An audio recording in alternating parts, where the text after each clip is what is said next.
नमस्कार साथियों, मैं हूं अखिल और आपका स्वागत करता हूं वेदा करियर इंस्टीट्यूट के ऑनलाइन प्लेटफॉर्म पर। दोस्तों, आज के इस वीडियो में हम पढ़ेंगे अर्थव्यवस्था का सामान्य परिचय। जैसा कि आप सभी जानते हैं कि अर्थव्यवस्था एक बड़ा कॉन्सेप्ट है और उसको समझने के लिए इसका जो बेसिक कॉन्सेप्ट है, सामान्य परिचय के अंतर्गत जो उसका बेसिक कॉन्सेप्ट होता है वो हम देखेंगे और उसको देखना ज़रूरी है, क्योंकि अर्थव्यवस्था के संदर्भ में आने वाले जो महत्वपूर्ण चैप्टर्स हैं उनको समझने के लिए ज़रूरी हो जाता है कि जो अर्थव्यवस्था के बेसिक टर्मिनोलॉजी हैं, जैसे विकसित अर्थव्यवस्था क्या है, विकासशील अर्थव्यवस्था क्या है, व्यष्टि अर्थव्यवस्था क्या है, समष्टि अर्थव्यवस्था क्या है, ठीक ऐसे बहुत सारे टर्मिनोलॉजी आती हैं और इनके बीच में जो कॉन्सेप्ट है उसको समझना आसान होता है। उसके बाद जो आने वाले चैप्टर हैं, तो जब हम इस बेसिक कॉन्सेप्ट को समझ जाएंगे तो जो महत्वपूर्ण चैप्टर आएंगे तो वहाँ पर जो टर्मिनोलॉजी आएंगी, क्योंकि आने वाले जो भी महत्वपूर्ण चैप्टर्स हैं तो उन चैप्टर में इन्हीं टर्मिनोलॉजी के आगे पीछे की कहानी चलती है। तो यदि आप इसको अच्छे से समझ जाएंगे तो आने वाले जो भी महत्वपूर्ण टॉपिक्स हैं उसको समझने में आसानी होगी। इसके साथ ही समझने में तो आसानी होगी, साथ में ही आपको जो एग्ज़ाम की दृष्टि से महत्वपूर्ण फैक्ट बनेंगे, तो यदि आपकी समझ विकसित हो जाएगी तो फैक्ट याद करने में आसानी होगी, या फिर आप उस फैक्ट को लिंक कर पाओगे कि ऐसी कोई भी चीज़ जो पूछी गई है उसका मतलब क्या है या फिर क्यों पूछी गई है और इसका जो कनेक्शन है वो किस चैप्टर से है, किस संदर्भ में है। ठीक है दोस्तों, तो इसी उद्देश्य से आज का यह वीडियो हम चालू करते हैं, प्रारंभ करते हैं और देखते हैं कि अर्थव्यवस्था का जो बेसिक कॉन्सेप्ट है वो क्या क्या है और कैसे कैसे यह अपने वास्तविक स्वरूप में आया। सबसे पहले इसके बाद दोस्तों मैं आपको बताना चाहूँगा कि वेदा करियर इंस्टीट्यूट के ऑनलाइन प्लेटफॉर्म से आप सब जुड़िए और ज़्यादा से ज़्यादा इसका लाभ लीजिए, क्योंकि आने वाले जो भी महत्वपूर्ण वीडियोज़ हैं, करंट अफेयर्स के भी यहाँ पर वीडियोज़ चलते हैं और अन्य सब्जेक्ट के भी वीडियोज़ चलते हैं। तो आप लोग यूट्यूब चैनल को सब्सक्राइब करेंगे तो सबसे पहले आपको नोटिफिकेशन प्राप्त होगा। तो आप ज़्यादा से ज़्यादा अपडेट रहने के लिए इसको सब्सक्राइब करें और ज़्यादा से ज़्यादा दोस्तों को शेयर करें। इसके अलावा टेलीग्राम चैनल से जो दोस्त जुड़े हैं वो इस बात को जानते होंगे और जो लोग नहीं जुड़े मैं उनको यह कहना चाहता हूं कि जल्द से जल्द टेलीग्राम चैनल से जुड़े हमारे, क्योंकि काफ़ी लोग जुड़ चुके हैं और वहां पर हम जो क्विज के माध्यम से प्रश्न कराते हैं तो आने वाले जो भविष्य में एग्ज़ाम है उससे आप थोड़ा अभ्यस्त हो जाते हैं, वो ऐसे क्वेश्चनों से रूबरू हो जाते हैं और आपको समझ में आएगा कि किस प्रकार से क्वेश्चन आते हैं। यदि आप पुराने साल के पेपर देखते होंगे तो आपको समझ में आ जाएगा। यदि आप पुराने साल के पेपर नहीं भी देख पा रहे हैं तो टेलीग्राम चैनल में जो हम महत्वपूर्ण क्वेश्चन क्विज के माध्यम से प्रोवाइड कराते हैं तो उनका संबंध उसी टॉपिक से रहता है, उन्हीं के आसपास की चीज़ों से रहता है। ऐसा नहीं कि बहुत टफ पूछते हैं, ताकि एग्ज़ाम की दृष्टि से या फिर एग्ज़ाम का कनेक्शन बैठ सके और आप आसानी से उसको टेकल कर सको। ठीक है दोस्तों, तो आप इनसे जुड़िए और इसका लाभ लीजिए। इसके बाद देखते हैं दोस्तों, कृषि अर्थव्यवस्था के संदर्भ में हम भारतीय अर्थव्यवस्था का सामान्य परिचय पढ़ेंगे और देखेंगे कौन कौन सी चीज़ें हैं। तो शुरू करते हैं। अगला, सबसे पहले शुरू करने के पहले दो छोटे से टर्मिनोलॉजी हैं जिसको मैं डिस्कस करना चाहूँगा, ताकि आप लोग इससे परिचित हों और जो उसमें सामान्य सा अंतर है उसको समझ सकें। यहाँ पर दो टर्मिनोलॉजी दोस्तों, एक टर्मिनोलॉजी है अर्थशास्त्र, ध्यान से समझना दोस्तों, एक टर्मिनोलॉजी है अर्थशास्त्र, एक टर्मिनोलॉजी है अर्थव्यवस्था। ठीक, अक्सर आप लोगों ने अर्थव्यवस्था के बारे में सुना होगा। ठीक, आप जैसे अभी हमने चर्चा किया कि हम पढ़ेंगे भारतीय अर्थव्यवस्था का सामान्य परिचय, तो हमने किसकी बात की? अर्थव्यवस्था की, अर्थशास्त्र की हमने बात नहीं की। लेकिन यदि आप देखे होंगे कि जो 11वीं और 12वीं क्लास में या फिर बाद में जो BA और MA करते हैं आर्ट्स विषय के संबंध में, वहाँ पर अर्थशास्त्र एक सब्जेक्ट के रूप में चलता है। तो वहाँ पर हम अर्थशास्त्र पढ़ते हैं, ना कि अर्थव्यवस्था।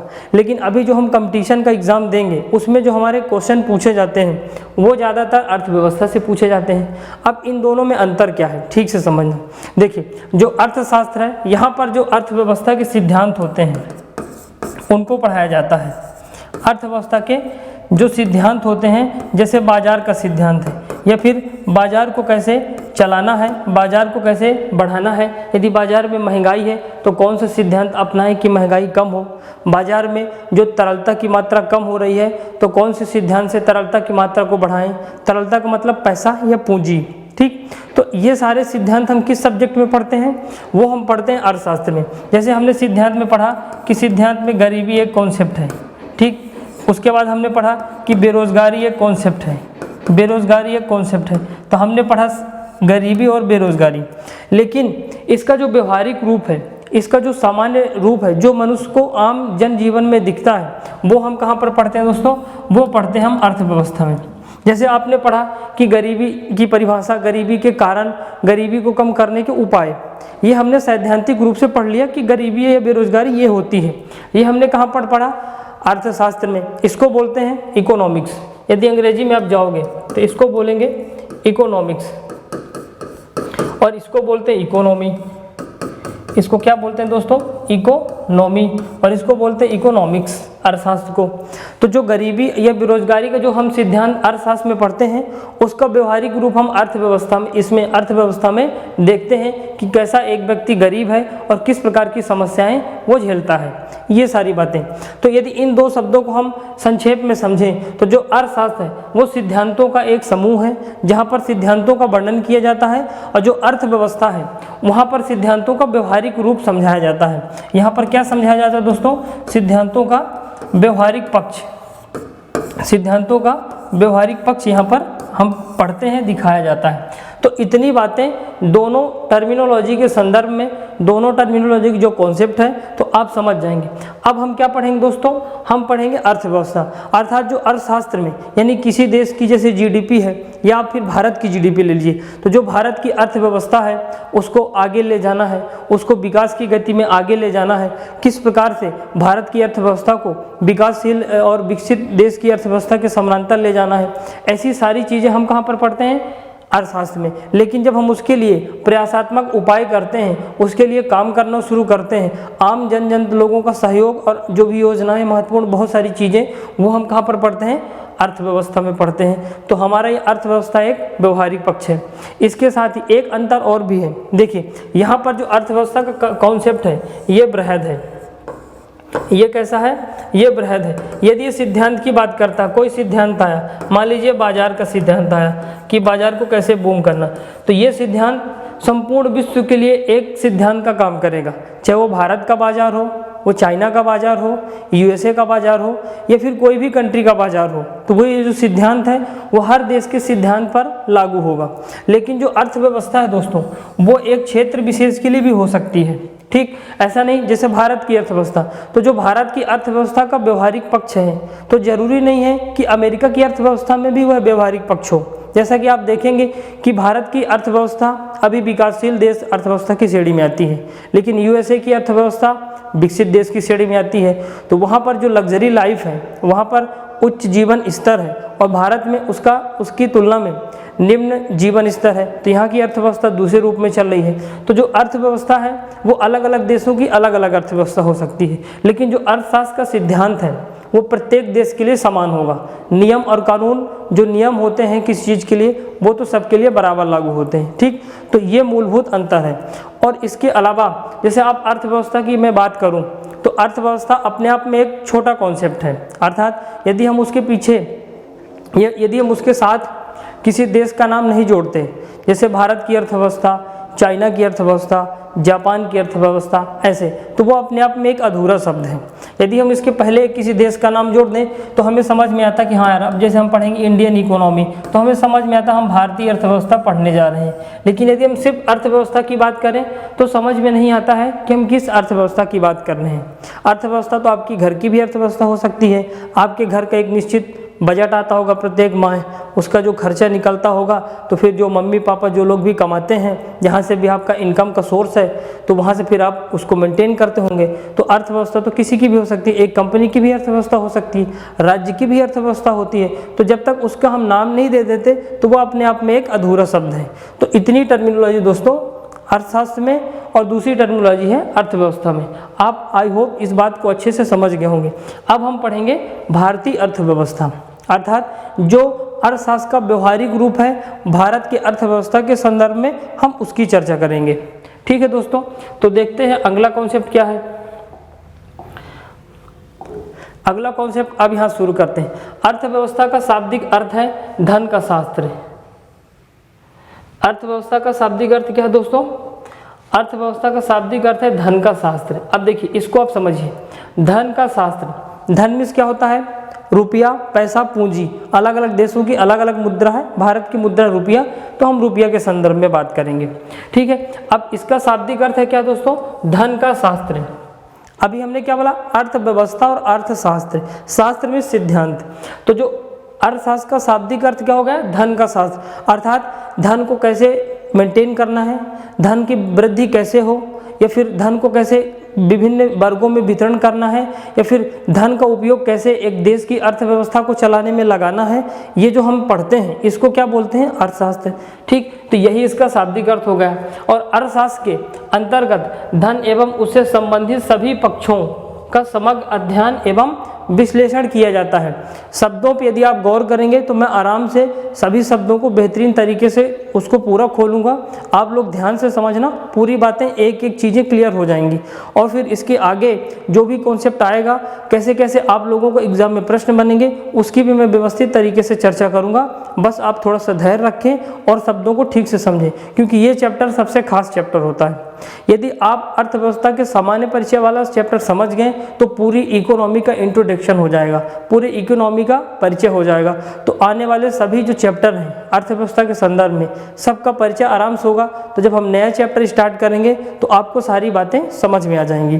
ठीक, अब देखिए ये क्या बोलता है कि अर्थशास्त्र के अंतर्गत धन एवं उससे संबंधित सभी पक्षों, धन एवं उससे संबंधित सभी पक्षों, जैसे हमने पैसे की बात की, ठीक, तो ये हो गया धन।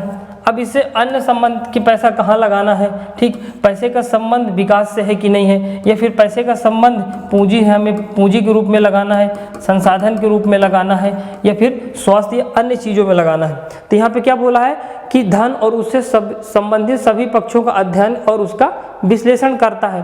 तो यही होता है अर्थशास्त्र। तो जब आप अर्थशास्त्र में सिद्धांत पढ़ेंगे तो देखेंगे कि कैसे जो पैसों का पूरा विश्लेषण होता है कि कहाँ पे पैसे लगाने से अर्थव्यवस्था इकोनॉमी बूम करती है। जो बड़े बड़े अर्थशास्त्री होते हैं वो लोग फिर किसी देश की अर्थव्यवस्था को बढ़ाने के लिए उपाय देते हैं। जैसे आप देखेंगे कि अभिजीत बनर्जी हैं, भारतीय मूल के हैं, अभी उनको अर्थशास्त्र के क्षेत्र में नोबेल पुरस्कार मिला था। ठीक, तो उन्होंने गरीबी के लिए भारत में कुछ उपाय बताए थे। ठीक, जो केंद्र सरकार में है मोदी सरकार, उसको गरीबी दूर करने के लिए, भूखमरी दूर करने के लिए कुछ उपाय बताए थे। तो वही है कि धन से संबंधित अर्थात जो नियम है उससे संबंधित सभी पक्षों का अध्ययन करते हैं, उसको अर्थशास्त्र बोलते हैं। अब देखिए अर्थशास्त्र के 5 प्रमुख स्तंभ हैं जो हमने कॉन्सेप्ट पढ़ा है, सिद्धांत हैं। तो जो यदि इनके जो प्रमुख 5 स्तंभ हैं, यदि हम इनके बारे में समझ लें तो हमको पूरा अर्थशास्त्र का ज्ञान समझ में आ जाएगा कि अर्थशास्त्र या फिर इकोनॉमी क्या है। इसमें पहले नंबर में आता है उत्पादन, अभी हम आगे इसकी चर्चा करेंगे। दूसरे में आता है उपभोग, तीसरे में आता है वितरण, चौथे में आता है विनिमय और 5वें में आता है लोक वित्त। तो ये प्रमुख 5 स्तंभ ऐसे हैं जिनको यदि हम अच्छे से संजो लें, अच्छे से उनको समन्वित कर लें तो किसी देश की अर्थव्यवस्था बहुत अच्छे तरीके से चल सकती है। कि भाई उत्पादन कितना करना है, जो उत्पादन आप कर रहे हो उसका उपभोग कैसे हो रहा है, और यदि आप उपभोग कर रहे हो तो उसका वितरण कैसे हो रहा है, क्या सभी को समान रूप से वितरित किया जा रहा है, या फिर जो पूंजी लग रही तो सब लोग उसका लाभ पा रहे हैं। इसके बाद उसका विनिमय कैसे हो रहा है, उसका रेगुलेशन कैसे कर रहा है, भ्रष्टाचार तो नहीं हो रहा। और उसके बाद आता है लोक वित्त, जो आम जन का पैसा है वो जो टैक्स के रूप में सरकार के पास जाता है तो सरकार उसको सही लगा रही है या नहीं लगा रही। इतनी बातें आपको इसके संदर्भ में ध्यान रखना है। आगे ये जो टर्मिनोलॉजी है आगे आने वाले चैप्टर में हम इसको पूरा व्यवस्थित पढ़ेंगे और पूरा आराम से समझेंगे। ठीक, तो इतनी बातें आपको ध्यान रखना है। फिर इसके बाद दोस्तों इसके बाद आता, अब हम देखेंगे अर्थशास्त्र की परिभाषा। कुछ अर्थशास्त्री हैं जिन्होंने अर्थशास्त्र की परिभाषा दी है और उन्होंने अपने अनुसार अर्थव्यवस्था को परिभाषित किया है। जैसे अल्फ्रेड मार्शल, ये क्या बोलते हैं, अर्थशास्त्र मनुष्य के व्यवहार का अध्ययन है। मतलब ठीक से समझिएगा, मनुष्य के व्यवहार का अध्ययन है। अर्थात जो नियम यहाँ पर हैं, जो नियम या कानून हैं, वो क्या करता है, मनुष्य अपने पैसों को लेके कैसा व्यवहार करता है, उसको कहाँ उपयोग करता है, उसका जो पूरा हम अध्ययन करते हैं उसको अर्थशास्त्र कहते हैं। बिल्कुल सही दोस्तों। यदि आपके पास मान लीजिए 100 रुपये है तो आपने 100 रुपये का वो पैसे का उपयोग आपने किस प्रकार किया, उस पैसे के साथ आपने कैसा व्यवहार किया, आपने उसको अपने पढ़ाई के लिए लगाया या फिर आपने घर की ज़रूरत के लिए लगाया या फिर आपने अपने अय्याशी में उड़ा दिए। तो यही बोलते हैं कि मनुष्य के व्यवहार का अध्ययन है। अब अब ऐसे देश की एक जीडीपी है, देश में बहुत सारा पैसा है, तो सरकार विभिन्न पक्षों में पैसे लगाती है, सामाजिक कार्य के लिए, स्वास्थ्य के लिए, आर्मी में देती है पैसे, रोड निर्माण के लिए, इंफ्रास्ट्रक्चर में, विभिन्न प्रकार के विभागों के लिए पैसे देती है। तो उसका जो हम अध्ययन करते हैं, उसके जो व्यवहार है उसको क्या बोलते हैं? अर्थशास्त्र। तो जो अल्फ्रेड मार्शल हैं वो यही बोल रहे हैं कि मनुष्य के व्यवहार का अध्ययन करता है वही अर्थशास्त्र। ठीक। और दूसरा आता है एडम स्मिथ, इनको क्या बोलते हैं? इनको अर्थशास्त्र का पिता भी बोलते हैं। अभी हम आगे चर्चा करेंगे, इनकी जो पुस्तक आएगी उसके बारे में हम यहाँ पर चर्चा करेंगे। ठीक है। फिर इसमें एडम स्मिथ क्या बोलते हैं कि अर्थशास्त्र धन का विज्ञान है। जो धन है, यानी जो धन है उसको हम रिसर्च करते हैं कि कहाँ कहाँ पैसे लगाएं, किस प्रकार से उसका उपयोग करें। तो वो एक प्रकार से साइंस होगा, जैसे हम साइंस में रिसर्च करते हैं कि इसको किस तरीके से कर सकते हैं कि और आसान हो जाए। तो धन के विज्ञान किन्होंने कहा है? Adam Smith. तीसरा है रॉबिन्स। अब रॉबिन्स जी क्या कहते हैं उनको देखते हैं। ये बोलते हैं कि अर्थशास्त्र एक विज्ञान है जो मानव व्यवहार, अब देखिए ये जो दो परिभाषाएं हैं इनको इन्होंने सम्मिलित कर दिया है। क्यों? क्योंकि अल्फ्रेड मार्शल क्या बोलते हैं कि मनुष्य का व्यवहार, और एडम स्मिथ बोलते हैं धन का विज्ञान। तो फिर ये क्या बोलते हैं रॉबिन्स कि एक विज्ञान है जो मानव व्यवहार तथा उनकी आवश्यकताओं और दूसरा इच्छाओं एवं उपलब्ध संसाधनों के वैकल्पिक प्रयोग के बीच संबंध का अध्ययन करता है। ठीक। ये परिभाषा सबसे सटीक है, क्योंकि वनडे एग्जाम है तो आपसे यहाँ पर जो परिभाषा लिखी रहेगी तो उनके जो परिभाषित उन्होंने जो भी अर्थशास्त्रियों ने किया है वो पूछेगा। तो ठीक है, लेकिन यदि आपको सोचिए यदि परिभाषा लिखना होता तो ये वाली परिभाषा बहुत अच्छी है। जो एमपीपीएससी मेंस की तैयारी करते हैं वहाँ पर क्वेश्चन पूछते हैं 3 नंबर में, 5 नंबर में और 11 नंबर में, तो 3 नंबर में परिभाषाएं पूछ लेते हैं। तो आपसे क्वेश्चन यही रहेगा कि धन का विज्ञान किस अर्थशास्त्री ने कहा है? तो एडम स्मिथ ने कहा है। धन का व्यवहार जो अध्ययन करते हैं अल्फ्रेड मार्शल ने कहा है। इतनी बातें आपको इसके संदर्भ में ध्यान रखना है। और रॉबिन्स बोलते हैं कि एक ऐसा विज्ञान है या फिर मानव व्यवहार है जो मानव अपनी इच्छाओं और अपनी आवश्यकताओं के बीच में उसको जानता है कि कितनी है। अब देखिए यहाँ पर एक शब्द और है, एक शब्द आता है आवश्यकता और एक शब्द आता है इच्छा। आपके पास पैसा है, अर्थव्यवस्था में आ गया। अब आपके पास उस पैसे के लिए आवश्यकता कितनी है, यानी आपकी जो काम की आवश्यकता है तो आप उसमें पैसा लगाओगे। दूसरा आता है इच्छा, कि आपके पास आवश्यकता तो है लेकिन आपकी इच्छा भी है लेकिन आपके पास पैसा नहीं है। तो फिर इन दोनों में जो समन्वय करते हैं, जैसे आपको ज़रूरत है मोटरसाइकिल की कि आपकी अभी आवश्यकता है, आप दूर तक जाते हो, लेकिन यदि आपके पास आपकी इच्छा कि हम कार ले लें और कार यदि आप नहीं भी लेते हो तब भी आपका काम मोटरसाइकिल से चल जाएगा। तो मोटरसाइकिल की आवश्यकता है और आप कार की इच्छा रखते हो, तो फिर उन दोनों में समन्वय बनाओगे कि आपके पास पैसे कितने हैं, तो क्या जरूरत है, आवश्यकता वाला देखें कि इच्छा वाला देखें। इसका जो बीच में अध्ययन करते हैं उसको अर्थशास्त्र कहते हैं। यही समझाना चाह रहे हैं रॉबिन्स। तो आप इन तीनों की परिभाषाएं अच्छे से समझ गए होंगे। अब देखते हैं दोस्तों आगे इसका जो अर्थव्यवस्था आगे। अब देखिए, अब आते हैं एडम स्मिथ जी। ये हैं एडम स्मिथ, इनको क्या बोलते हैं? अर्थशास्त्र का पिता। एडम स्मिथ, इनका जो जन्म हुआ था 1723 से 90 के बीच में हुआ था। अर्थशास्त्र का जनक कहा जाता है, फादर ऑफ इकोनॉमिक्स, ठीक कहा जाता है। और इनकी जो पुस्तक है, इनको जनरली एक शब्द में जो क्वेश्चन पूछते हैं वनडे एग्जाम में, वो पूछता है वेल्थ ऑफ नेशन। क्वेश्चन आपसे क्या पूछेगा दोस्तों कि वेल्थ ऑफ नेशन पुस्तक किस अर्थशास्त्री की है या फिर किसकी है? तो आपको बताना है एडम स्मिथ की। फादर ऑफ इकोनॉमी किसको कहा जाता है? एडम स्मिथ को। अब ये पुस्तक का पूरा नाम यदि कभी लिखा मिले तब भी आप समझ जाना, इसको बोलते हैं an inquiry into the nature and causes of the wealth of nation, और इसको शॉर्टकट में बोलते हैं वेल्थ ऑफ नेशन। ठीक, तो इनको और इसको क्यों? क्योंकि ये जो शास्त्री है, यानी शास्त्रीय अर्थशास्त्र, यानी अर्थशास्त्र का भी जो सिद्धांत है उसका उद्भव माना जाता है। जब इस पुस्तक की रचना की तो उस पुस्तक में उन्होंने रचना के माध्यम से जो भी अर्थशास्त्र के सिद्धांत दिए, उस सिद्धांत से इकोनॉमी में नई नई चीज़ें आने लगी। तो इसलिए इनको क्या बोलते हैं? फादर ऑफ इकोनॉमी, क्योंकि इनकी पुस्तक के बाद ही अर्थव्यवस्था का उद्भव हुआ। ठीक, तो आपको यहाँ पे 2-3 फैक्ट हैं, उनको ध्यान रखना है कि कौन कौन से प्रमुख फैक्ट हैं। अगला देखते हैं दोस्तों, अर्थव्यवस्था संबंधित प्रमुख पुस्तकें। अभी हमने चर्चा भी की है, जैसे प्रिंसिपल ऑफ इकोनॉमिक्स किसकी पुस्तक है? अल्फ्रेड मार्शल की। अभी हमने पूर्व स्लाइड में इसकी परिभाषा देखी थी।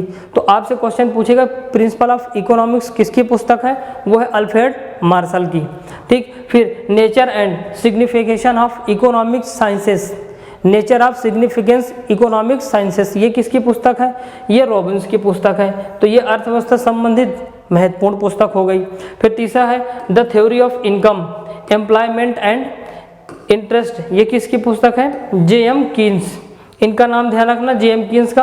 अभी आगे ये एक महत्वपूर्ण अर्थशास्त्री हैं, इनके बारे में मैं आगे बताऊंगा, क्योंकि वहाँ पर जब आप पढ़ेंगे समाजवादी अर्थव्यवस्था, ठीक, और मिश्रित अर्थव्यवस्था, पूंजीवादी अर्थव्यवस्था, तो जो बाद में मिश्रित अर्थव्यवस्था का उद्भव हुआ था इनकी ही पुस्तक से उद्भव हुआ था। यहाँ पे लिखा the theory of income, employment and interest. तो जे.एम. कीन्स की एक पुस्तक है, उस पुस्तक में इन्होंने जो सिद्धांत दिए हैं तो उस सिद्धांत से ही मिश्रित अर्थव्यवस्था का जन्म हुआ था। तो आपको ध्यान रखना, और मैंने पहले ही बात किया है कि जो सिद्धांत हैं तो सिद्धांत को अर्थशास्त्र कहते हैं और उन सिद्धांतों के व्यवहारिक पक्ष को हम अर्थव्यवस्था कहते हैं, ठीक। अब जैसे भारत की अर्थव्यवस्था कैसी है दोस्तों? भारत की अर्थव्यवस्था मिश्रित अर्थव्यवस्था है। तो जे.एम. कीन्स ने एक पुस्तक लिखी, उसमें उन्होंने सिद्धांत दिया, तो वो हो गया अर्थशास्त्र। और फिर उस पुस्तक के कॉन्सेप्ट में भारत की जो अर्थव्यवस्था यानी मिश्रित अर्थव्यवस्था का उद्भव हुआ, वो कैसी हो गई? वो एक अर्थव्यवस्था हो गई। तो वो जो परिभाषाएं थी मैंने फिर से रिपीट कर दिया, आप समझ गए होंगे। तो ये तीनों आपको प्रमुख पुस्तकों के नाम ध्यान रखना है, और इसके पहले एक एडम स्मिथ की भी बात की थी हमने, उनको भी दोस्तों आप ध्यान रखना। अगला आता है अपनी इच्छाओं की पूर्ति के लिए लोग क्या करते हैं? विभिन्न क्रियाओं में व्यस्त रहते हैं, जिन्हें हम दो रूपों में वर्गीकृत किया जाता है। यानी व्यक्ति जो अपनी इच्छा की पूर्ति करता है, अभी हमने चर्चा भी किया था कि आवश्यकता और इच्छा तो दोनों ही लगभग सेम है, थोड़ा सा अंतर होता है पैसों का, ठीक। तो यहाँ पर जो व्यक्ति हैं तो उनकी जो क्रियाएं हैं वो हम दो रूपों में पढ़ते हैं, एक है आर्थिक क्रिया और एक है अनार्थिक क्रिया, ठीक। एक है आर्थिक क्रिया और एक आगे आएगा अनार्थिक क्रिया। अब यदि हम इन शब्दों को समझें, यदि आप आर्थिक क्रिया में जाएंगे तो आर्थिक, बस आप सिर्फ क्रिया छोड़ दीजिए, आर्थिक शब्द में जाइए। आर्थिक का मतलब क्या होता है? आर्थिक का मतलब अर्थव्यवस्था, अर्थव्यवस्था का मतलब पैसा, पैसा का मतलब आपके पास जो पैसा मनी रहता है। अब जब आप क्रिया करते हैं तो यदि आप ऐसी क्रिया करें जिससे पैसे की उत्पत्ति हुई या फिर आपका पैसा बने या फिर डायरेक्ट पैसा बने, या फिर आप जैसे आप काम करते हो, नौकरी करते हो तो आपकी इनकम बढ़ी, तो वो कैसी क्रिया हो गई? आर्थिक क्रिया। और अनार्थिक क्रिया में क्या होगा कि आप डायरेक्ट पैसा ना करके इनडायरेक्ट करो या फिर दूसरे रूप में, तो आपकी जो क्रिया वो अनार्थिक है, आर्थिक से कनेक्ट नहीं है।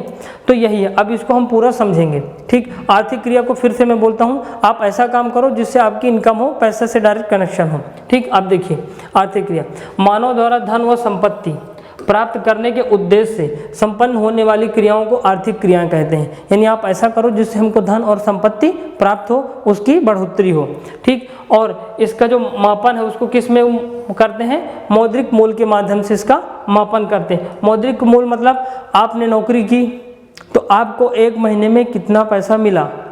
यदि मान लीजिए आपकी सैलरी है 25,000 रुपये पर मंथ, तो हम इसको माप कर लिए। अब किस में मापते हैं? मौद्रिक मूल में, और हमारे देश की मुद्रा है रुपया, तो इसलिए हम उसको कह सकते हैं कि वो उसका मूल का मापन हो सकता है, अर्थात आर्थिक क्रियाओं का मापन किया जा सकता है मौद्रिक मूल्य में, ठीक। ये इसलिए इस क्रिया को क्या बोलते हैं? इस क्रिया को राष्ट्रीय आय में मूल्य वृद्धि करती है, यानी जो देश की राष्ट्रीय आय है तो उसमें मूल्य वृद्धि करती है। जैसे मान लीजिए आपने 25,000 कमाए, फिर आपने उन 25,000 को खर्चा किया, तो आपके खर्चे कितने हो गए? 20,000।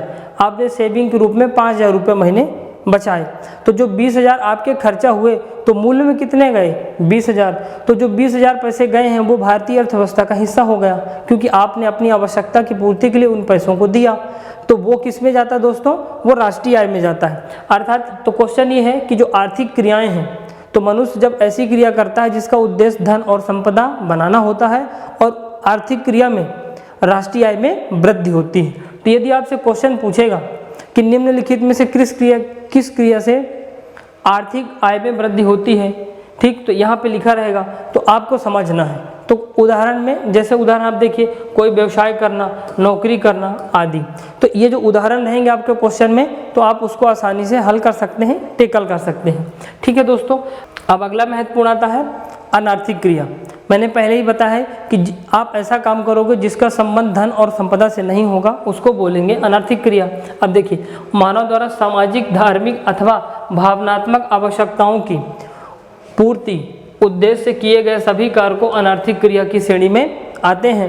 अर्थात आप ऐसा काम करो जिससे समाज का भला हो, लोगों की ज़रूरतें पूरी की हो। जैसे आपने किसी गरीब बच्चे को दान दे दिया, तो क्या आपकी वह क्रिया आपकी धन संपदा में वृद्धि हुई? नहीं हुई, आपकी तो कम हुई, लेकिन आपको एक सुकून मिला, भावनात्मक रूप से आपको अच्छा फील हुआ कि मैंने लोगों की मदद की, तो आपको खुशी मिली। तो ये कैसी क्रिया दोस्तों?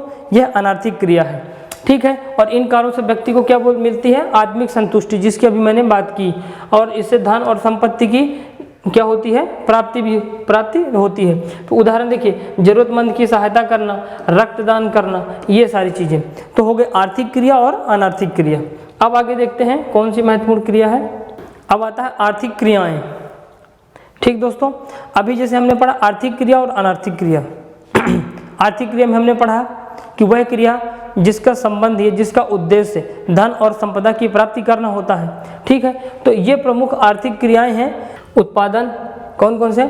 उत्पादन, उपभोग, विनिमय, वितरण और राजस्व। ये 5 ऐसी आर्थिक क्रियाएं हैं, जब आप इनको करोगे या फिर आप इनके उद्देश्य से इन चीज़ों को करोगे तो आपके धन और संपदा में वृद्धि होगी, ठीक। तो इनको क्या बोलेंगे? आर्थिक क्रियाएं। अब आर्थिक क्रिया में सबसे पहले आता है दोस्तों उत्पादन। अब हम चर्चा करेंगे उत्पादन के बारे में। अब देखिए, जब हम उत्पादन की बात करेंगे तो इसमें क्या होता है? इसमें 3 प्रमुख कारण आते हैं। एक आता है श्रम, इनको ठीक से समझना। एक आता है श्रम, एक आता है पूंजी और एक आता है संसाधन, ठीक। यदि ये 3 फैक्टर हैं आपके पास, श्रम, पूंजी और संसाधन, तो आपका जो भी आप उत्पादित करना चाहते हैं उसका उत्पादन में लगातार वृद्धि होगी। और यदि उत्पादन में लगातार वृद्धि होगी तो आप उसको बेचोगे, ठीक। यदि आपका उत्पादन बढ़ेगा तो आप उसको क्या करोगे? बाजार में बेचोगे। यदि आप उसको बाजार में बेचोगे तो उससे क्या होगी? आपकी आय बढ़ेगी। और जब आपकी आय बढ़ेगी तो ये कैसी क्रिया हो जाएगी? ये आर्थिक क्रिया हो जाएगी। और मैंने बताया ही है कि आप ऐसी क्रिया जिससे धन और संपदा में वृद्धि हो उसको आर्थिक क्रिया कहते हैं, ठीक। तो उत्पादन में क्या रहता है दोस्तों? श्रम, पूंजी और संसाधन। अब देखिए, श्रम मतलब कैसे? यदि आपके पास पूंजी नहीं है, पूंजी का मतलब पैसा, तो आप क्या करोगे? श्रम करोगे, खुद से आप मेहनत करोगे, मजदूरी करोगे। तो जो चीज़ आज उत्पादित करना, जैसे आपने मान लीजिए कि धान की फसल लगाई, गेहूं की फसल लगाई, ठीक। तो आपने श्रम किया, श्रम करके आपने उसको क्या किया? उत्पादन किया। उत्पादन करके आपने बेचा तो आपको आय प्राप्त हुई। और ये हो गया। फिर दूसरा हो गया पूंजी। तो यदि आपने श्रम भी किया और जैसे आपके पास पूंजी है तो आपने ट्रैक्टर ले लिया, नई नई खाद ले लिया, और भी बहुत सारे जो भी महत्वपूर्ण ज़रूरतें की चीज़ें होती हैं, तो उस पूंजी के माध्यम से आपने, तो आपके उत्पादन में क्या होगी दोस्तों? वृद्धि होगी। तो देखिए, पूंजी से भी उत्पादन में वृद्धि हो गई। और फिर तीसरा आता है संसाधन। यदि आपके पास संसाधन का मतलब होता है, मान लीजिए समझने के लिए कि ज़मीन, आपके पास ज़मीन है खेती करने के लिए, तब भी आपकी आय में वृद्धि होगी। तो उत्पादन में वृद्धि होगी तो आय में वृद्धि होगी। तो ये हो गया आर्थिक क्रिया का एक पहला क्या होगा दोस्तों? उत्पादन।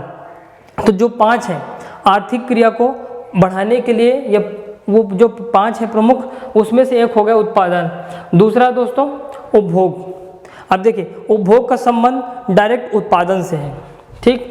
उपभोग का संबंध किससे है? डायरेक्ट उत्पादन से है। देखिए, आपने जैसे मान लीजिए आपने गन्ना की फसल का उत्पादन किया या फिर धान की फसल का उत्पादन किया, ठीक। अब उपभोग का मतलब क्या है? जो आपने उत्पादन किया है तो आप इसका उपयोग कर रहे हैं। क्या करें दोस्तों? इसका उपयोग करें। तो ये क्या हो गया? उपभोग। जैसे आपने गन्ना की फसल का उत्पादन किया और आप उसको खाया, या फिर धान की फसल को उत्पादन किया तो चावल के रूप में आपने उसको खाया, तो ये क्या हो गया? उपभोग हो गया। तो उपभोग में भी आर्थिक क्रिया हुई कि नहीं हुई? क्योंकि आपने उपभोग के लिए खरीदेंगे आप, जैसा आपने बेचा तब भी आर्थिक क्रिया हो। तो जो ये खरीदेगा तो उससे क्या होगा? आर्थिक क्रिया होगी। डायरेक्ट का उद्देश्य आपका धन और संपदा में वृद्धि होगी। तो ये हो गया आर्थिक क्रिया का दूसरा टर्मिनोलॉजी, उपभोग। अब तीसरा आता है दोस्तों विनिमय। विनिमय आपने प्राचीन काल में पढ़ा होगा, तो वहाँ पर वस्तु विनिमय चलता था, वस्तु विनिमय प्रणाली चलती थी, ठीक। हड़प्पा काल में भी चलती थी वस्तु विनिमय। वस्तु विनिमय मतलब एक वस्तु हमारे पास है, एक वस्तु आपके पास है, तो हमारे पास जो ज़्यादा हमने आपको दे दिया और आपके पास जो ज़्यादा है आपने हमें दे दिया, तो हम दोनों की ज़रूरतें पूरी हो गई। एक के पास धान है, एक के पास गेहूं है, तो गेहूं वाले ने धान को दे दिया और धान वाले ने गेहूं को दे दिया, तो दोनों के पास धान और गेहूं की मात्रा आ गई, तो वो लोगों ने अपना खाना खा लिया। ठीक, तो उसको बोलते थे वस्तु विनिमय। अब यहाँ पर जो विनिमय है, जो वर्तमान संदर्भ में विनिमय है, उसका कॉन्सेप्ट है, उसका कॉन्सेप्ट क्या है? खरीद और बिक्री से। क्या है दोस्तों? उसका कॉन्सेप्ट है खरीद और बिक्री से। ठीक समझना, क्योंकि अब वस्तु विनिमय प्रणाली नहीं है, तो यदि खरीद से तो आपने जो उत्पादन किया तो आपने इसको बेचा। ठीक, यदि कोई वस्तु आपने उत्पादन किया तो उसको बेचा, और जिसको ज़रूरत है उसने क्या किया? खरीदा। और इन दोनों में ही बीच में क्या आता है?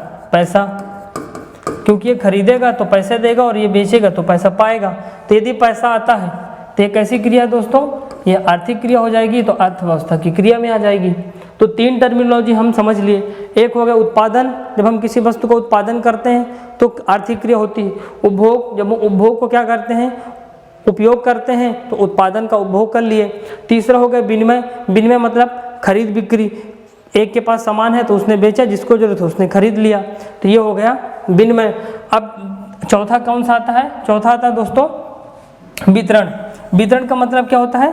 डिस्ट्रीब्यूशन। अब वितरण का मतलब ये नहीं कि जिसके पास है उन्होंने सबको बांट दिया। वितरण का मतलब ये होता है कि जो आर्थिक रूप से जो क्रिया है उसमें लोगों के पास जिसको ज़रूरत है वो किसके किसके पास जा रही है। देखिए वितरण में क्या होता है, देखिए दोस्तों, अब आता है वितरण। वितरण का मतलब बांटना। तो इसमें प्रमुख रूप से किसका वितरण होता है? एक तो होता है श्रम का, एक किसका वितरण होता है? श्रम का।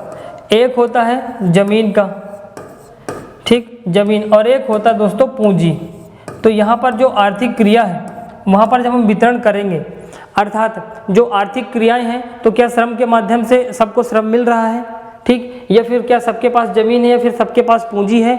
यदि है, जिसके पास मान लीजिए श्रम है, तो उसको क्या मिलेगा? श्रम में आपने देखा होगा कि मजदूरी मिलती है। ठीक, जो मजदूर होता है वो क्या काम करता है दोस्तों? वो श्रम करता है, नहीं काम करता है, तो फिर उसको क्या मिलती है? मजदूरी। और यदि मजदूरी मिलती है तो किस रूप में मिलेगी? पैसे के रूप में मिलेगी। देश की जो मुद्रा है रुपया, उस रूप में मिलेगी। किस रूप में मिलेगी? रुपया के रूप में मिलेगी। और ये रुपया क्या दोस्तों, जब बात रुपया की आएगी तो वह आर्थिक क्रिया हो जाएगा, क्योंकि इसका डायरेक्ट संबंध धन और संपदा से है, जिसकी अभी मैंने बात की है। ठीक, आप अच्छे से इसको समझ गए होंगे। अब देखिए, अब जिसके पास ज़मीन है, जिसके पास ज़मीन है दोस्तों, उसको क्या मिलेगा? उसको मिलेगा किराया। क्या मिलेगा? उसको मिलेगा किराया, जिसके पास ज़मीन है। और जब किराया मिलेगा उसको, तो जब किराया मिलेगा तो किस रूप में किराया मिलेगा?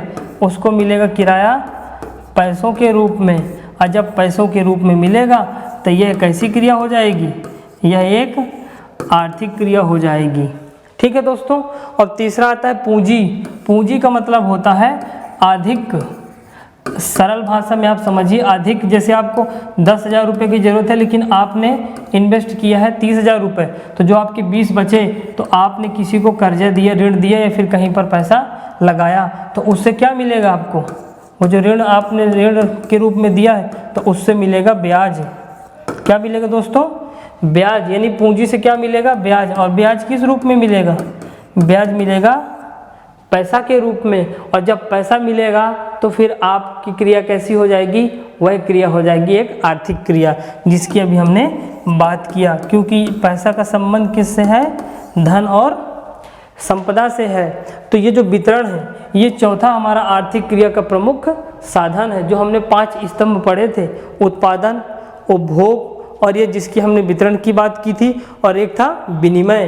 अब 5वां आता है राजस्व। तो राजस्व की बात कर लेते हैं। तो ये सारी चीज़ें आई होप दोस्तों आप समझ गए होंगे। तो हमने वितरण को अच्छे से समझ लिया कि वितरण क्या है। अभी जैसे हमने बात की वितरण से, तो वितरण में क्या क्या करता है? श्रम का वितरण, अर्थात सबको श्रम मिले। फिर से मैं समझा रहा हूँ। दूसरा आता है जमीन। यदि आप जमीन का वितरण सब तक है तो आर्थिक क्रिया में वृद्धि होगी। और तीसरा आता है पूंजी, क्योंकि पूंजी से क्या मिलता है? पूंजी से मिलता है ब्याज। और ब्याज कैसी क्रिया है? अर्थव्यवस्था की आर्थिक क्रिया है। अब आता है राजस्व, जिसको बोलते हैं पब्लिक फाइनेंस। पब्लिक फाइनेंस का राजस्व का मतलब क्या होता है? सरकार जो काम करती है सरकार जो सेवाएं देती है, सरकार जो कार्य आम जनता के लिए करती है, उससे जो एक टैक्स के माध्यम से या फिर किसी और के माध्यम से पैसे इकट्ठा होते हैं, उसको क्या बोलते हैं दोस्तों? राजस्व। और जब पैसे इकट्ठा होंगे, राजस्व कलेक्ट होगा, वो कैसी क्रिया होगी? वो आर्थिक क्रिया होगी। जैसे आप देखेंगे कि बहुत सारी कंपनियां लगती हैं, या फिर आप सिंपल भाषा में समझिए, शराब के ठेके हैं। अभी देखना, आप कोरोना काल में भी शराब के ठेके बंद नहीं हुए थे। क्यों? क्योंकि राज्य में जो राजस्व का मेन स्रोत है वो क्या है? शराब है।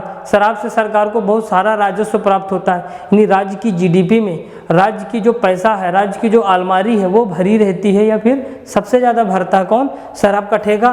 तो ये हो गया राजस्व। और राजस्व में क्या मिलता है दोस्तों? उसमें मिलता पैसा। और यदि पैसा मिला सरकार को, आम जनता को नहीं मिला, सरकार को मिला। यहाँ पे तो आम जनता का संबंध था, लेकिन यहाँ पर सरकार से। और यदि सरकार को मिला तो कैसी क्रिया हो जाएगी दोस्तों? ये हो जाएगी आर्थिक क्रिया हो जाएगी। तो आप, आई होप, यहाँ पर जो आर्थिक क्रिया के प्रमुख 5 स्तंभ थे, उत्पादन, उपभोग, विनिमय, वितरण और राजस्व, तो इसको आप बेहतरीन तरीके से समझ गए हैं। क्योंकि यहाँ पर से एग्जाम में क्वेश्चन कम ही पूछेंगे, लेकिन जो क्वेश्चन आने वाले चैप्टर हैं वहाँ से क्वेश्चन पूछेंगे। तो जब तक आपका ये कॉन्सेप्ट क्लियर नहीं होगा तो आप आगे आने वाले चैप्टर को ठीक से समझ नहीं सकते। ये तो फिर आप रट्टा मारेंगे या फिर याद नहीं होगा, क्योंकि आप उसको समझे नहीं होंगे। अब खुद सोचिए, जब मैं अब कभी उत्पादन की बात पढ़ूंगा तो आप वहाँ पर 3 चीज़ें तुरंत दिमाग में आना चाहिए: श्रम, पूंजी और संसाधन। ये 3 चीज़ें हैं तो उत्पादन में उत्तरोत्तर बढ़ोतरी होगी, गुणोत्तर रूप में वृद्धि होगी। ठीक। उपभोग की मैं बात करूंगा तो अर्थव्यवस्था उत्पादन और उपभोग का ही तो नाम है। यदि वस्तु कितनी किसको ज़रूरत है, हमको जैसे मान लीजिए खाना खाने की ज़रूरत है, तो हमारे घर में 5 सदस्य हैं, तो एक दिन में 5 किलो की आवश्यकता है, एक एग्जाम्पल के लिए। तो उपभोग हम कितना कर रहे हैं? 5 किलो। तो यदि पर व्यक्ति 1 किलो खा रहे हैं तो फिर उत्पादन यदि कोई करेगा तो उसी हिसाब से करेगा। यानी जो डिमांड और सप्लाई का कॉन्सेप्ट है वही पूरा अर्थव्यवस्था का झोल है, अर्थव्यवस्था का खेल है। अब डिमांड आपको काम की है तो काम दे रहे हैं, डिमांड आपको उद्योग की है तो उद्योग दे रहे हैं, सेवा की डिमांड है तो सेवा दे रहे हैं। बाकी चलता पूरा डिमांड और सप्लाई में ही है। तो ये जो टर्मिनोलॉजी है बाद में आपको मिलेंगी। ठीक है दोस्तों, तो अब देखते हैं इसके आगे क्या है और कौन कौन सी चीज़ें हैं जो आपको याद करनी है। अगला देखते हैं दोस्तों क्या है। अगला है अर्थव्यवस्था की शाखाएं। जैसा कि अभी हमने पुराना पिछला पढ़ा कॉन्सेप्ट, अब आगे चलते हैं। अगली कड़ी में है हमारा अर्थव्यवस्था की शाखाएं। अब हम इसमें देखेंगे कि शाखाएं यानी ब्रांचेस, कौन कौन सी अर्थव्यवस्था की शाखाएं हैं जो हम अलग अलग अर्थव्यवस्था को समझते हैं। इसमें पहला आता है दोस्तों, इसमें आता है व्यष्टि और दूसरा आता है समष्टि। तो इसको हम शब्दों के रूप में अच्छे से समझेंगे, लेकिन आप यहाँ पर थोड़ा सा सिंपल भाषा में उदाहरण के माध्यम से समझिए। देखिए, व्यष्टि का जो यदि आप अंग्रेजी में जाएंगे तो इसको क्या बोलते हैं? माइक्रो। और इसको यदि आप जाएंगे समष्टि तो इसको क्या बोलते हैं? मैक्रो। अर्थात व्यष्टि जो अर्थशास्त्र है वो एक छोटा कॉन्सेप्ट है और जो समष्टि अर्थशास्त्र है वो एक बड़ा कॉन्सेप्ट है। अब देखिए, जैसे आपने व्यक्तिगत खेती करते हैं, व्यक्तिगत खेती है, कोई व्यवसाय है, आपका खुद का फार्म है, तो आप जब उस अर्थव्यवस्था को, उस पूरे कॉन्सेप्ट को पढ़ते हैं या उसको रखते हैं तो वो छोटा रूप होता है। तो उसको किस कॉन्सेप्ट में पढ़ते हैं? व्यष्टि कॉन्सेप्ट में पढ़ते हैं। और जब हम किसी देश की अर्थव्यवस्था की बात करते हैं, एक बड़ी बड़ी मल्टीनेशनल कंपनियों की बात करते हैं, तो वो किस में आता है दोस्तों? वो आता है समष्टि में, क्योंकि वो उसका रूप बृहद रूप है, बड़ा कॉन्सेप्ट है।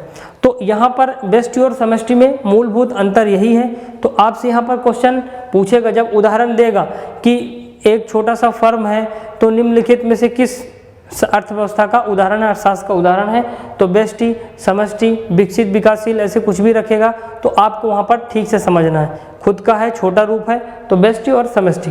चलिए देखते हैं अगला आगे क्या है, कौन कौन सी इसकी प्रमुख थ्योरी है। देखिए, अब आता है व्यष्टि अर्थव्यवस्था अर्थशास्त्र, जिसको बोलते हैं माइक्रो यानी छोटा रूप।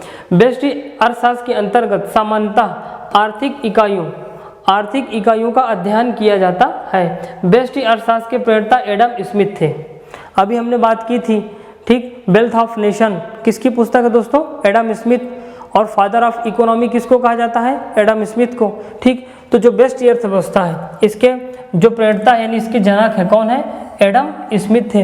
अब देखिए, व्यक्ति और व्यक्तियों के छोटे समूह, ठीक समझिएगा, व्यक्ति मान लीजिए 8-10 व्यक्ति हैं, या फिर व्यक्तियों के छोटे समूह की आर्थिक क्रियाओं का अध्ययन जो आर्थिक क्रिया अभी हमने पढ़ा है, आर्थिक क्रिया और अनार्थिक क्रिया, इसीलिए मैंने वहाँ पर पहले बेसिक कॉन्सेप्ट, बेसिक टर्मिनोलॉजी उठाई थी।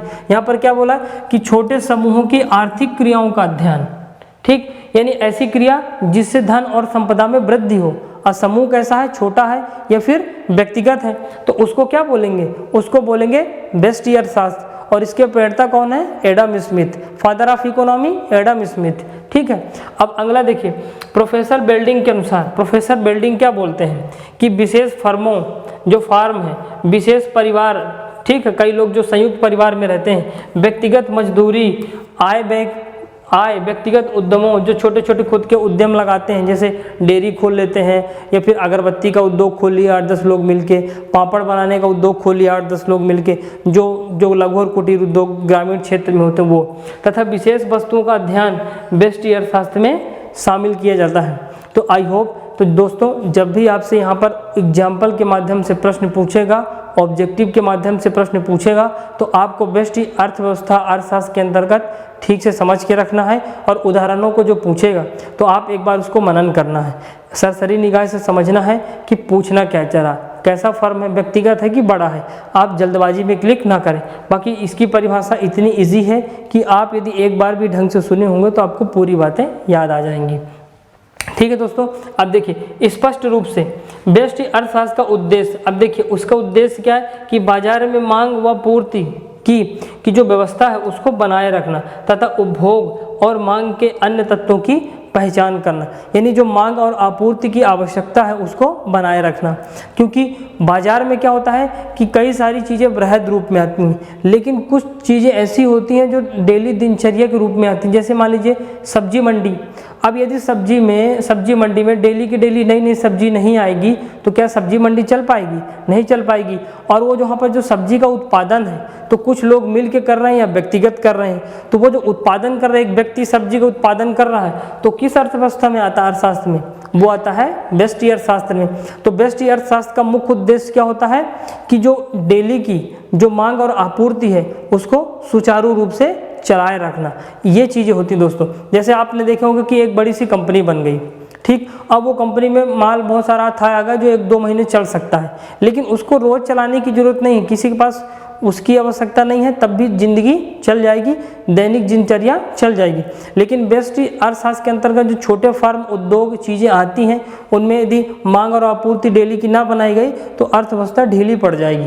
तो इसका उद्देश्य यही होता है।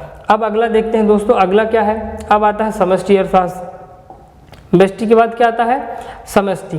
अब देखिए समष्टि मैंने पहले ही समझा दिया है, माइक्रो शब्द है जो कि व्यष्टि से बड़ा है, की उत्पत्ति ग्रीक शब्द है मार्कोस से हुई है जिसका अर्थ होता है बड़ा, ठीक।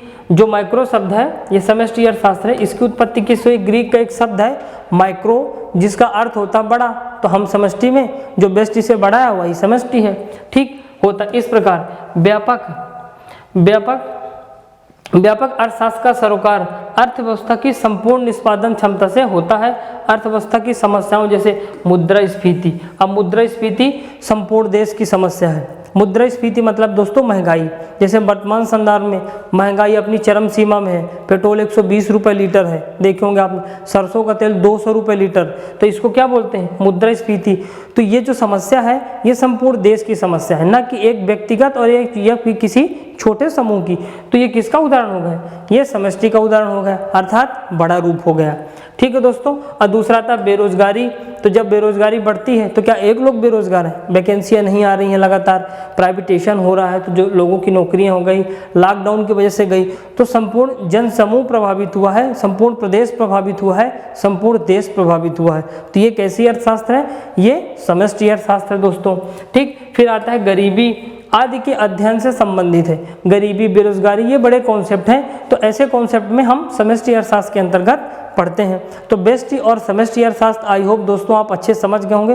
तो अब जब उदाहरण देकर क्वेश्चन पूछेगा या डायरेक्ट क्वेश्चन पूछेगा तो आप लोग गलत नहीं करिएगा। तो यहाँ पर जो मैं इतनी सरल भाषा में बार बार चीज़ों को रिपीट करके बता रहा हूँ तो मेरे बताने का उद्देश्य पूरा हो जाएगा, क्योंकि आपका भला हो जाएगा, ठीक, और आपका कॉन्सेप्ट भी थोड़ा सा बिल्ड हो जाएगा दोनों ही रूपों में। अब अगला प्रमुख देखते हैं दोस्तों, अगला प्रमुख क्या है व्यष्टि के बाद, देखिए समष्टि अर्थशास्त्र। अब ये क्या बोलता है कि समष्टि अर्थशास्त्र अर्थशास्त्र की वह शाखा है जिसके अंतर्गत संपूर्ण अर्थव्यवस्था का, अभी मैंने चर्चा की ना जैसे मुद्रास्फीति थी, वो संपूर्ण भारत की समस्या थी, तो समष्टि अर्थशास्त्र के अंतर्गत संपूर्ण अर्थव्यवस्था का समग्र रूप से अध्ययन किया जाता है। अब यहाँ पर क्वेश्चन यदि आ जाए, यहाँ पर क्वेश्चन आए कि संपूर्ण अर्थव्यवस्था की जो समस्या है या संपूर्ण अर्थव्यवस्था का अध्ययन हम अर्थव्यवस्था की किस शाखा के अंतर्गत करते हैं, व्यष्टि अर्थशास्त्र के अंतर्गत, समष्टि अर्थशास्त्र के अंतर्गत, उपरोक्त दोनों में से और इनमें से कोई नहीं। तो वहाँ पर आप ठीक से समझना, संपूर्ण अर्थव्यवस्था की जब बात करेगा तो आपको लगाना है समष्टि अर्थशास्त्र, ठीक, और एक छोटा व्यक्ति फर्म की बात करें तो व्यष्टि अर्थशास्त्र। तो दोस्तों इतना है। इसके बाद अगले वीडियो में हम देखेंगे कि जो अर्थव्यवस्था के विभिन्न प्रकार के जो प्रकार हैं कि पूंजीवादी अर्थव्यवस्था क्या है, समाजवादी अर्थव्यवस्था क्या है, मिश्रित अर्थव्यवस्था क्या है, विकासशील अर्थव्यवस्था क्या है, विकसित, अविकसित, और प्राथमिक क्षेत्र, द्वितीयक क्षेत्र, तृतीयक क्षेत्र, सेवा क्षेत्र, ये सारे जो अलग अलग विभाजन है अर्थव्यवस्था के, तो इसकी जो अगली कड़ी आएगी हम उसमें करेंगे, तो उसको अच्छे से समझेंगे ताकि आप लोग पूरा इकोनॉमिक्स का जो सामान्य परिचय है वो अच्छे कॉन्सेप्ट से समझ सकें। तो इसके वाले आगे आने वाले चैप्टर में बेहतरीन मज़ा आने वाला है, क्योंकि ये पूरे टर्मिनोलॉजी आप समझ जाएंगे तो वहाँ पे जो भी अन्य चीज़ें हैं जो कृषि अर्थव्यवस्था के अंतर्गत आपके एग्जाम के दृष्टि से जो सिलेबस में है उनको मैं पूरा व्यवस्थित छोटे छोटे टर्मिनोलॉजी सरल भाषा में सब कुछ आसानी से समझाऊंगा, ताकि आप लोग कोई भी क्वेश्चन करने में आपको कोई भी झिझक ना हो, कठिनाई ना हो। तो मिलते हैं दोस्तों अगले वीडियो में, तब तक के लिए जय हिंद, जय भारत।